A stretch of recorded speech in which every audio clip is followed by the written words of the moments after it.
एक राजा थे, जा रहे थे। एक साधु रोज भिक्षा मांग के खाते थे। भिक्षाम देही, मांग लाते, खाते और भजन करते, सीताराम सीताराम।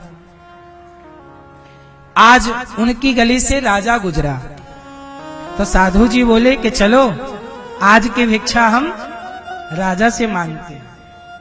तो राजा वहां से गुजरा तो साधु जी गए, राजा भिक्षाम देही, भिक्षा दो। तो राजा बोला कि मैं निकला नहीं कि भिखारी लोग आ गए।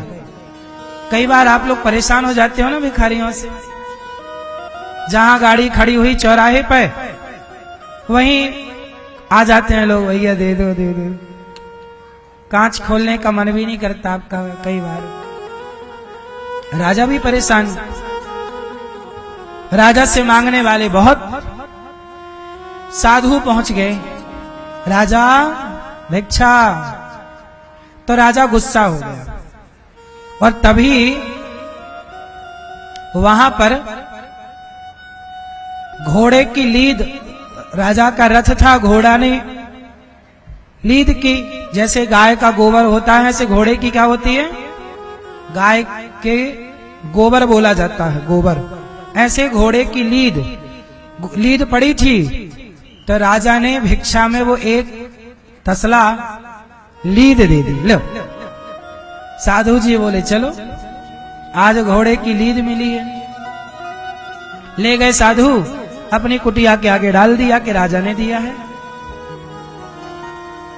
अब राजा चले घर। 1 महीने बाद राजा ने नगर का फिर भ्रमण किया तो देखा कि लीद का पहाड़ लगा हुआ है। किसका पहाड़? लीद का, घोड़े के उस मल का पहाड़ लगा। वहां एक साधु भजन कर रहे, राम राम राम राम सीताराम सीता। राजा गए, महाराज अच्छा राजा पहचाने नहीं कि ये वही साधु है जो कभी मेरे से भिक्षा लेने आया। राजा तो राजा बोले, महाराज जहां भजन कर रहे हो ये इतना पहाड़ लगा है लीद का, क्या है ये? साधु बोले, राजा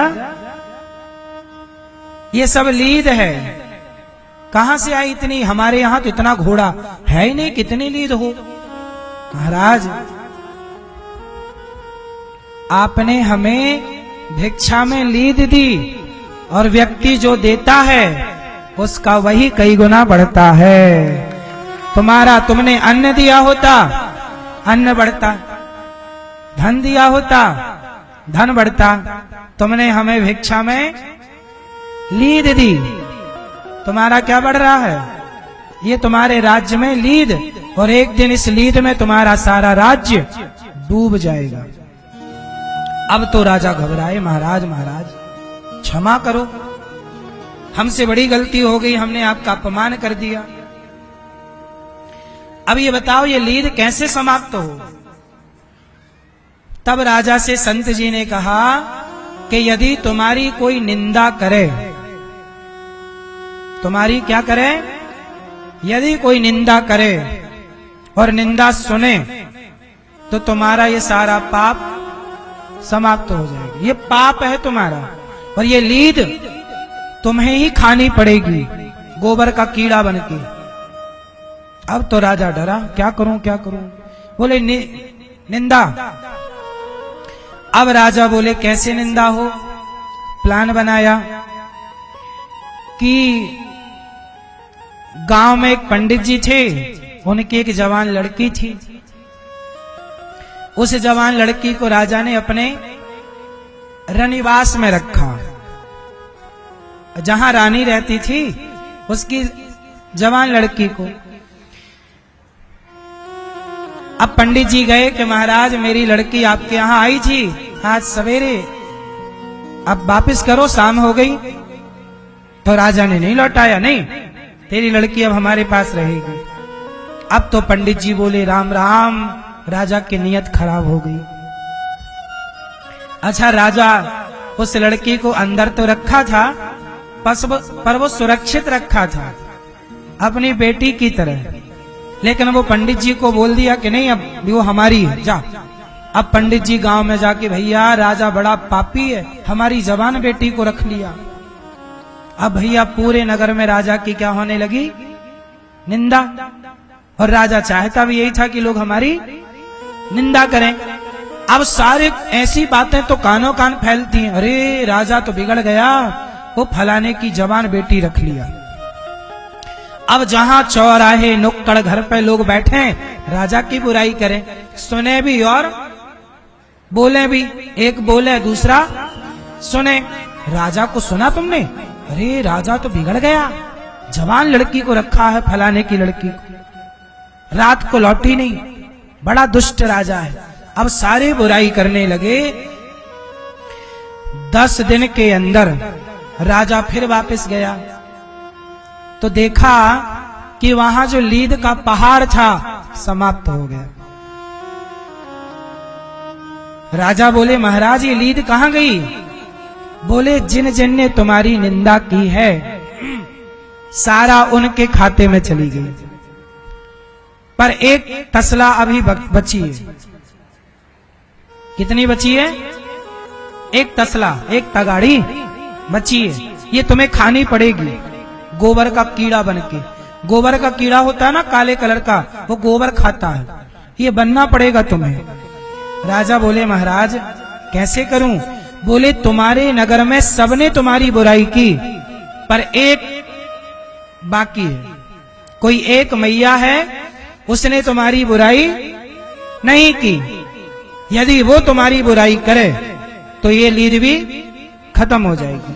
अब राजा गया उस मैया के पास जो बड़ी भक्त थी, बड़ी अच्छी थी, उसे कोई मतलब नहीं कि राजा अच्छा है। अरे राजा अच्छा है तो वो अपने लिए, और राजा बुरा है तो हम क्यों?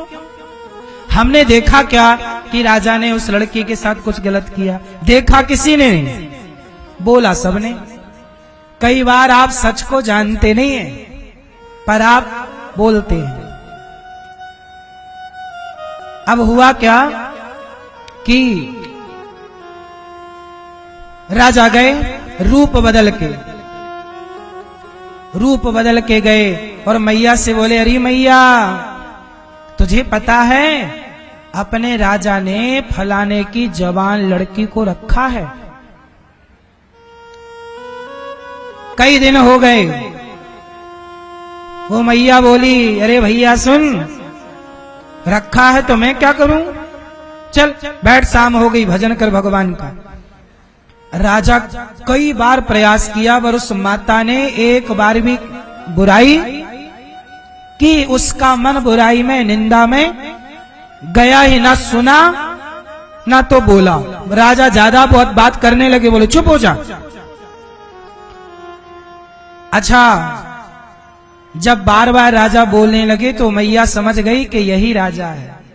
तब मैया बोली, सुन राजा, तू कितना भी सोच कर कह, पर मैं तेरी बुराई नहीं करूंगी, एक तसला लीद तो तुझे खानी ही पड़ेगी। अब राजा बोला, माता आप कैसे पहचान गई और आपको ये कैसे पता कि मैं एक तगड़ा लीद? वो साधु जी से बात हुई। तब उस माता ने कहा, बेटा मैं किसी की निंदा कभी नहीं करती, इसके कारण भगवान की कृपा से मुझे ऐसी शक्ति प्राप्त है कि मैं किसी को भी देख सकती हूं कि उसका कितना पाप है और कितना पुण्य है। मैं देख रही हूं कि तेरे भाग्य में एक तगाड़ी, एक तसला लीद है।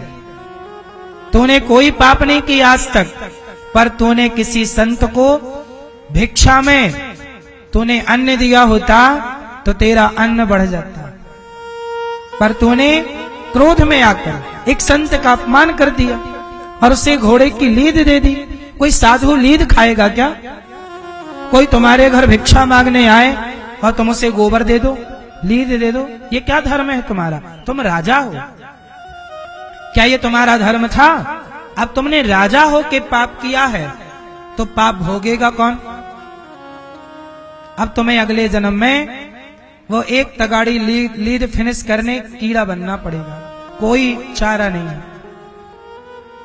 साधु के पास राजा आए, महाराज क्या करूं, क्या करें भाई, अवश्यमेव भोक्तव्यम, भोगना पड़ेगा।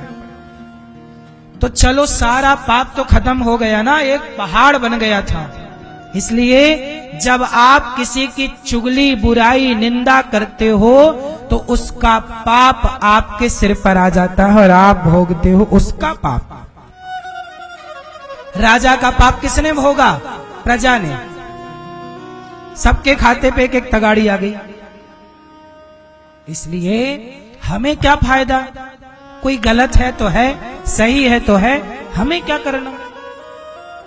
हम क्यों अपना टाइम वेस्ट करें किसी की बात करके, हम अपनी बात करें। इसलिए कबीरदास जी कहते हैं, बुराई देखनी है तो किसी की नहीं, बुरा जो देखन मैं चला, बुरा ना मिलिया कोई, जो दिल खोजा आपना, हमसे बुरा ना कोई। हम ही सबसे बुरे हैं, अपनी बुराई कोई नहीं देखता, दूसरे की बुराई। हम भी तो बुरे हैं, हमारे में भी लाख कमियां हो सकती हैं, लेकिन अपने अंतर्मुख में कोई नहीं झांकता।